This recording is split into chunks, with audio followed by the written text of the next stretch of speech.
नमस्कार दोस्तों, मैं सुखदेव साहू। आज आपको बताऊंगा दोस्तों Karma 129 BPM scale C sharp minor है दोस्तों। इसमें टोटल दोस्तों कितना फाइल है, मैं देख रहे हैं Karma 129 BPM scale C sharp. इसमें टोटल 1 से लेकर 25 फाइल है दोस्तों। देख रहे हैं 1 से लेकर पूरा 25 फाइल है। ये लूप को आप आपके आर्गन में XPS 10 है, अपना XPS 30 है, और कोई भी आर्गन में आप एक लूप बना के भी यूज कर सकते हो दोस्तों। प्लस ये अपना रिकॉर्डिंग में भी काम कर सकते हो, जैसे क्यूबेस 5 है, अपना क्यूबेस 10 है, कोई भी वर्जन क्यूबेस का, नैंडो का, FL का, प्रो टूल का, जो ऑडियो सॉफ्टवेयर है वो कोई भी सॉफ्टवेयर में आप इस लूप का यूज करके आप अच्छे से गाना बना सकते हो दोस्तों। तो नए है तो हमारे चैनल को लाइक, शेयर, कमेंट, सब्सक्राइब जरूर करें। इसमें टोटल 1 से 25 फाइल है। इसको मैं कंप्लीट आपको चला के बता रहा हूँ, वीडियो में बने रहिए दोस्तों।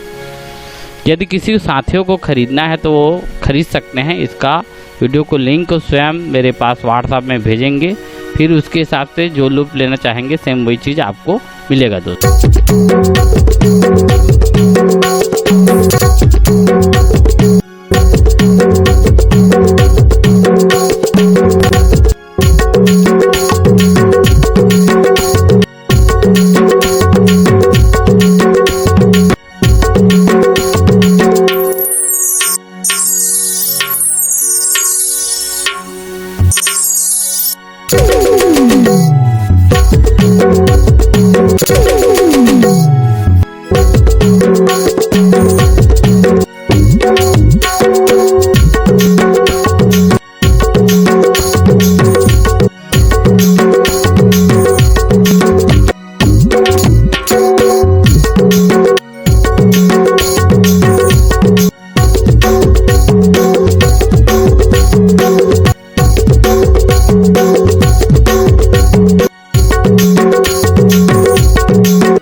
इस तरह का ये लूप है दोस्तों। ये लूप आपको जरूर पसंद आया होगा। ओके, थैंक्स सर, नमस्कार दोस्तों।